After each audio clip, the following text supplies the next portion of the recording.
Altruism is intentionally motivated behavior that is born from a concern for the welfare of others rather than anticipating of benefits or rewards. Our health and well-being benefits from helping others. If we can give without stressing or wearing ourselves out, there can be consequences to giving too much. Giving is beneficial only up to the point that it becomes physical, psychologically taxing. In other words, take care of yourself while you take care of others. Take care of yourself. Otherwise you could do harm to yourself. That's why Jesus always said, take a rest. Come here apart. You have to take care of yourself. Many volunteers report that they experience well-being increased, energy, warmth, and pain reduction, as well as increased optimism and self-esteem. These are some of the benefits. The afterglow that comes from performing altruistic acts, something called helper's high, can last for 1 hour to the rest of the entire day. You experience that. When you help somebody, you just feel good. Have a smile on your face. You feel happy. You go to work with a positive outlook. Other than that, you go grumpy. There was a survey of 3,000 volunteers who regularly put in 2 hours per week, an average of 8 hours a month helping others. And this is something we need to look at. All of them had personal contact with strangers they helped, and 71% of them reported feelings of well-being similar to the high described by long-distance runners. Volunteering and support group both appears to stimulate changes in our bodies. And that's the next thing that I will talk about sometime, the importance of living in community, of fellowship and all that stuff. He says, volunteering could be well considered as a relaxing technique since it disrupts self-focus, thought, and decreases the adrenaline stress that occurs with the fight or flight response. Volunteering is beneficial in a variety of other ways too. It improves our mood, distracts us from our problems, and put them into a broader perspective, creates enhanced meaning in life, increase our perception of our own effectiveness, and improve our social interactions. This all bears out the old adage, it is better to give than to receive, especially when it is done selflessly. I wasn't surprised to discover that volunteering has all these health benefits, but the key to achieving them is not to seek the benefits, but to give from your heart. There is a broad spectrum of reasons for volunteering, from those that are selfless to those that are self-serving. In our study, people who volunteered out of the desire to help others were found to live longer compared to those who volunteered for self-oriented reasons or non-volunteers. People who don't do nothing, or people who it's just for personal benefit. Another study compared a group of senior citizen volunteers who gave massages to infants with a control group engaged in self-massage. And it found that the volunteers experienced low levels of stress hormones and less anxiety than others. Perhaps these findings are reflective of the spiritual belief that becoming lovingly other-focused is the highest state of being. Maslow, in his hierarchy of needs, didn't stop at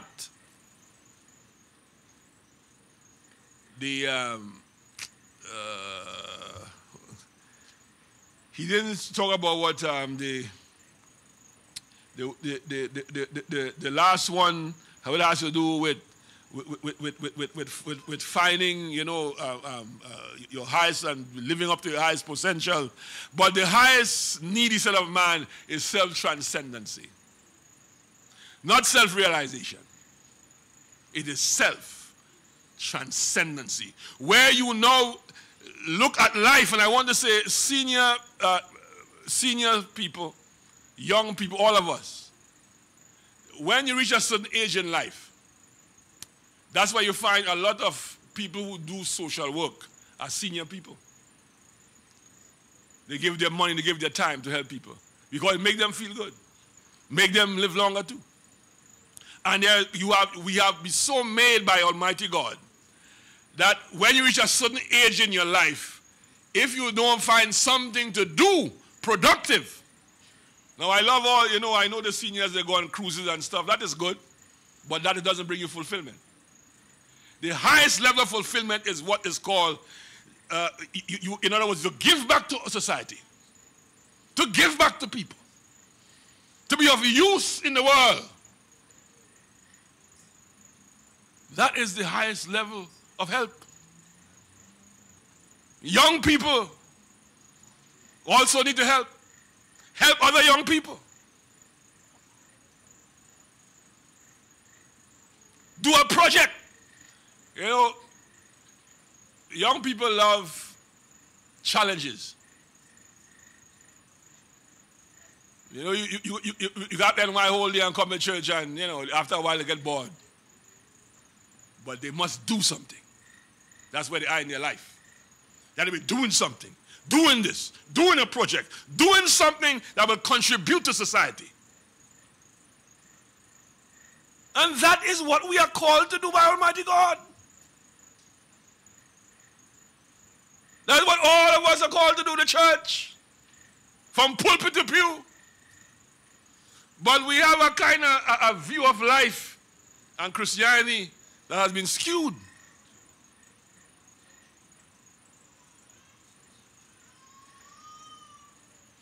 It's broader than we think, my friend. So let me talk about the characteristics, and I want you to go home and eat your stuff, and we'll be out of here. I want to say the characteristic of a helper is that in the parable of the Good Samaritan, and I run to the point very quick. The characteristics of a good helper, you need to be able, for you to help people, you need to be able to look beyond people's faults and see their need. You will not be a person who really could help people if you continue to look at others' faults. Because this man who came down from, who was beaten, listen, Jericho is a hard road. Jericho was known in the Bible, according to Martin Luther, as a bloody path. It is where the terrain was ideal for crooks and criminals and bandits. It was ideal, And every village, every country or community has an area that is, you have to be very careful when you go there. So some of you afraid to go train because you don't want to go lava until. You don't want to go Port of Spain. Some part in Chaguanas. Police and all they want to go there. They always say, no, and we have no car. Bethel, I understand, is a very hot spot. People just move out of them places. So when you want to buy a house, when you're house selling on the street, you check out everything. For people want to get out. You go to, in my day, when you go to Brooklyn, there was a street close to Troy Avenue, Nostrand. No, don't go there, son.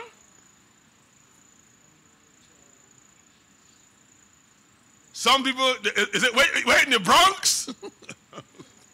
Harlem? You could get killed just to watch another man. Just to stare at a man for 2 seconds, you could die. You have a problem, brother?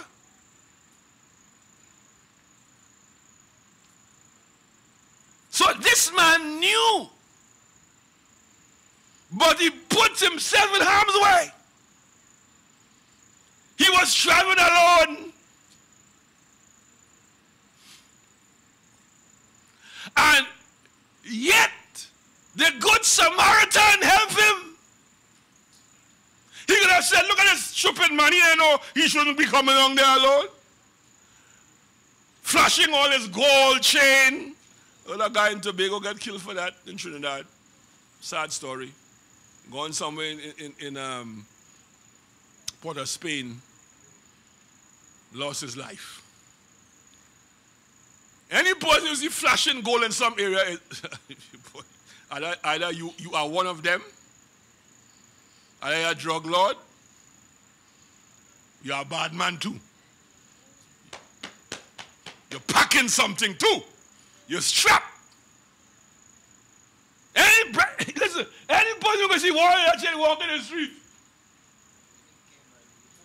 they're packing something.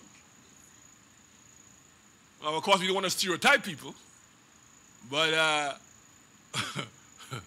you could lose your air, young ladies, if you're wearing some earrings in certain places. So when you go to social events for them one day, you go to nice Christian events.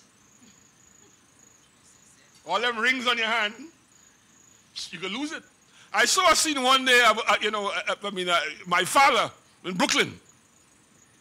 My father went to Brooklyn and the early days, my mother told me, hey, they used to live up there, St. John's Place. So when you're going out, he said, no, man, no. My father like that, he's really big and strong.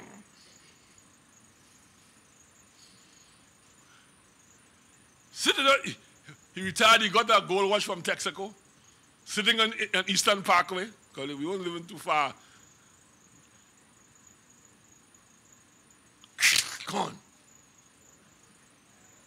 Went to buy some drinks, he said, for some people and coming up there. As he opened the apartment door. When I said, I told you not to wear a chain, you could lose your life. He told me one day he was sitting on the parkway waiting for my mother, late at night. And two guys came up.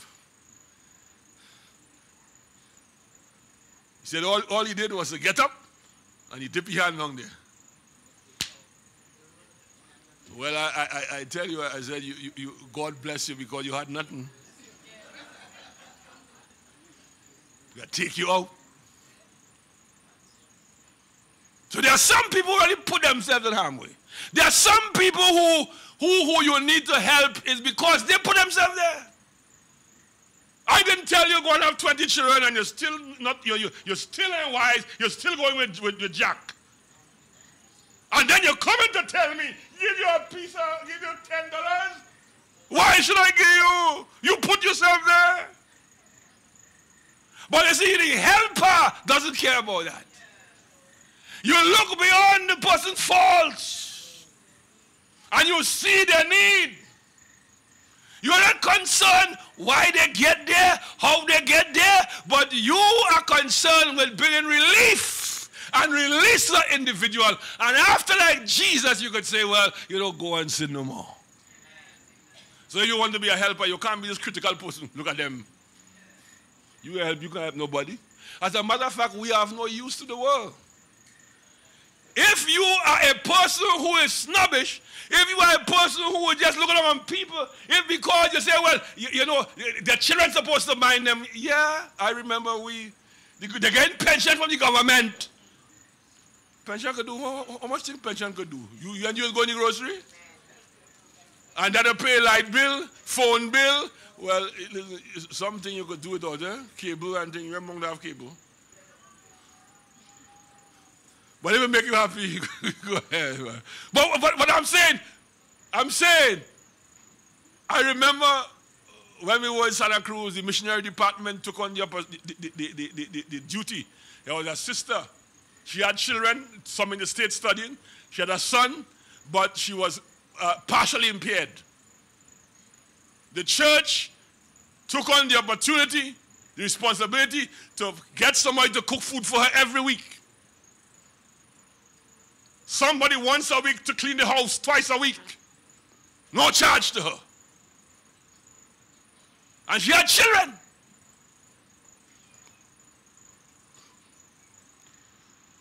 You see, when you begin to look at, well, this and that, and they can go, no, that's not your business. The people have needs, help them. And you could never, and listen, we have no use to the world unless we look beyond people's faults. Their faults and their foolishness. and see their need, because need is meeting the need. That what help is defined as giving assistance, helping somebody. Now, we don't enable them to do foolishness, but if they have a need, help them. It is called for a touch of grace and mercy.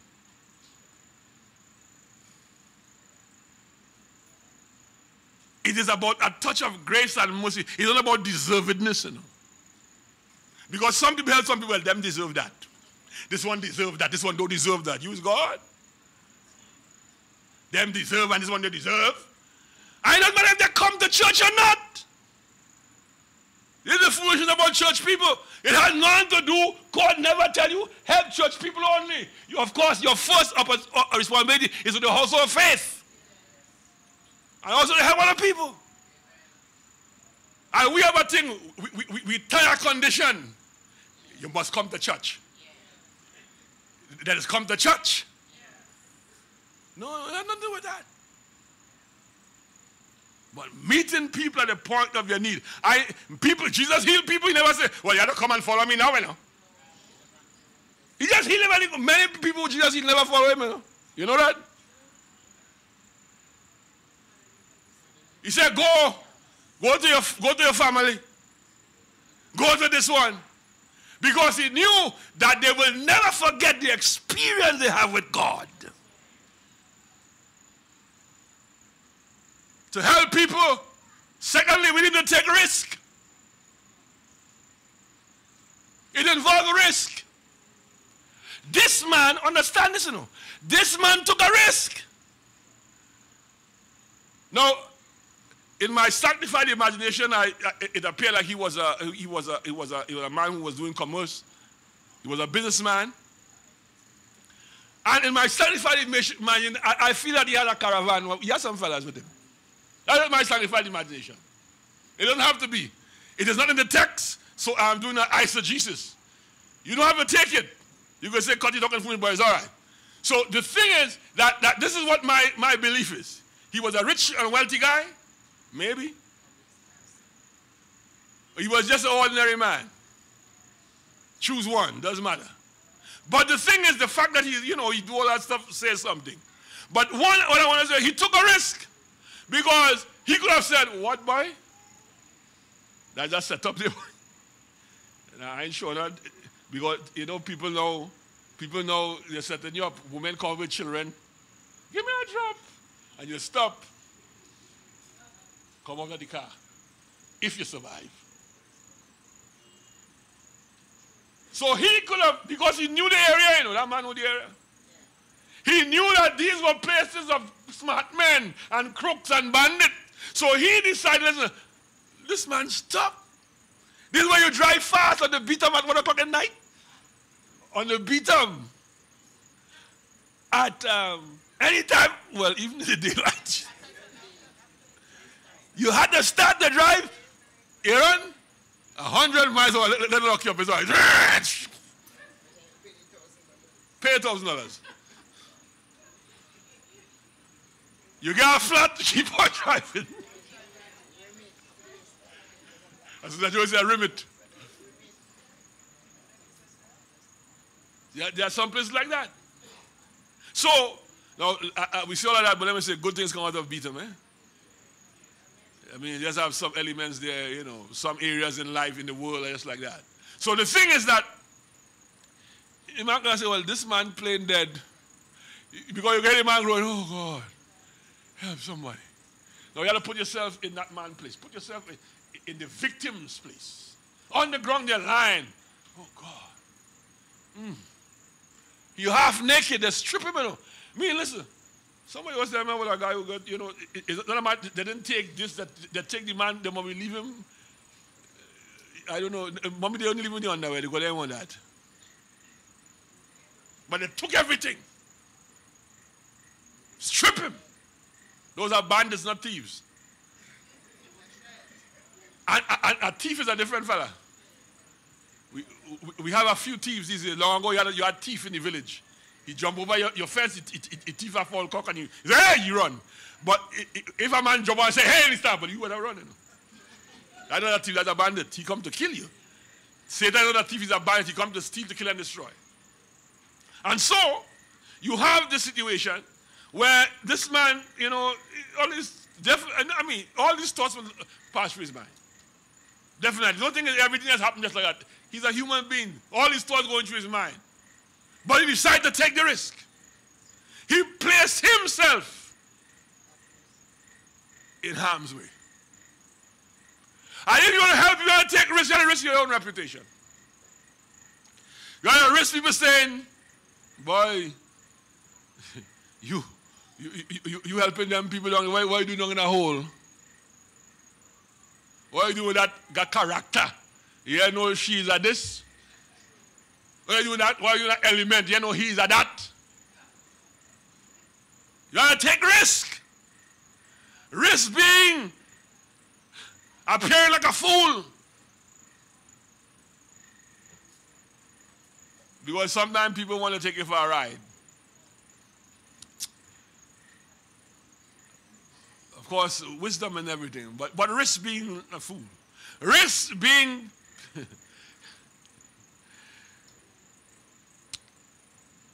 risk putting yourself in harm's way too. I all look about helping them.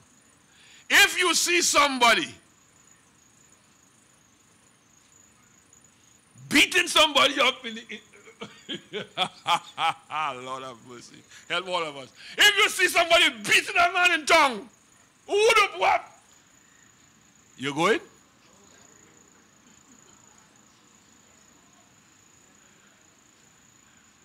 You're going? We're going to help you this boy. You have to put yourself in harm's way too.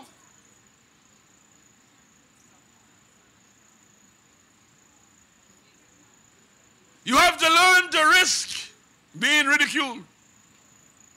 Risk being rejected. And tell young people, you have to learn to stand up for people in your school who are being bullied by other people. You have to stand up too. Get fighting and say, hey, you can't do that. Because people who bully people, when a group of people stand up, they stop. Don't say, oh God, no. Whatever you may look like, do it anyway. Compassion. It calls for compassion and empathy. When the priest passed by, I'm taking a point from Martin Luther King Jr. He said when the priest passed by, his question was, if I help this man, what will happen to me? I go defile my Sunday clothes. You know, I go into church, I go, you unclean. I go dirty my car. There are people who don't put people in their car because it's an accident, because they got blood, but I can't take that. Now I'm going, there are people like that. You ain't going to take a man because, he's full of mud in your car. You're smelling bad too. Well, I'm going to wind down the glass. But you need help. But the Levite said, if I help this man, what will happen to me? But Martin Luther King Jr. said, he said, when the Samaritan saw the man, he said, if I don't help this man, what will happen to him? It's about being other focus, other person's focus, not about self. It's about other people's focus. I've learned in psychology there's something you call, they call it the bystander and the deflector of responsibility. In other words, it says, the theory is that that's why you find where there is a collection of people, a group of people, standing by and seeing a person in advantage, nobody else go to help. You ever observe that even in schools? Everybody, hey! Nobody helping the child who getting licked on the ground. Because people tend to stand alone, but if it's one or two person, you will find the person will intervene. He didn't have that bystander mentality. He didn't have the deflector of responsibility. That the deflector of responsibility is that people will say in a group always, why I must do that, somebody else will do it. And every time you see paper, you're going to say, and your party straight, somebody going to do it, man. It happens in churches too. Somebody else going to do it. I got to do that. Somebody going to do it. No. This man didn't say that. He says, if not me, boy, to help you, then who, boy? If not, he talking to himself. If not now, then when? Tomorrow?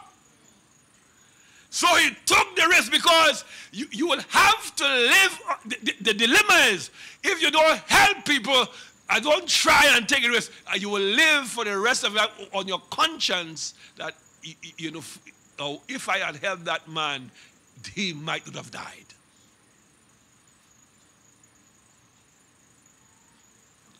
It calls for empathy, to feel for people, to put yourself in other people's position, put yourself in their shoes.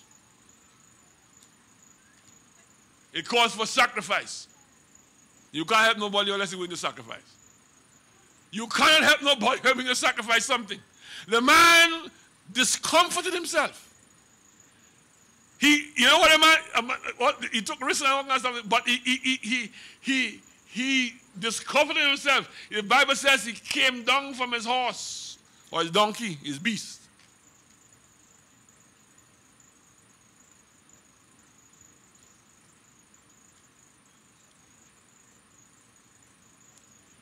He put some oil, took from his own oil. When I was a merchant, he had some oil to sell. He took his own oil, put in the wound. Put some wine. Wine have those healing values. Alcohol have some values. Wine have some healing values. Put it in the cut or in the wound. Put the man on his donkey. Took the man to a place, an innkeeper, and said, listen, right now I can't take care of this man. So I want you to take care of him for me. And any expense, I'll pay it. I make you take this now. And anything incurred after, I'm going to pay all when I come back. That is what helping them out. It is willing to sacrifice. And I want to say in this life, there are some places you may not be able to go. You could pay for somebody to go. There are some things you are not able to do. I wrestle with this whole idea of, you know, sending your parent to a home. I wrestle with that idea. Because it's about care. And if you are unable to provide it, but then the other option is that you could pay for a caregiver to come and take care of them at your home. Rather than put them in a home to get all kind of licks and box and all kind of stuff. We'll pay for a caregiver. My professor used to say to me he loved the Caribbean because he lived in North America and people don't put their people in home. And they forget them there, you know. And there's something about socialization that keeps you living longer. When a person is locked off from their family, mentally, but that's for another time. But the thing is that care must be given. And if there are things, even in church, you don't have the skill, you can pay for the skill. Somebody have a job to do, the church want to go and help somebody, they need a mason, we have no mason, we could pay, sponsor a mason. That's how you help people. You might not have the skill, but you could pay for somebody who has the skill.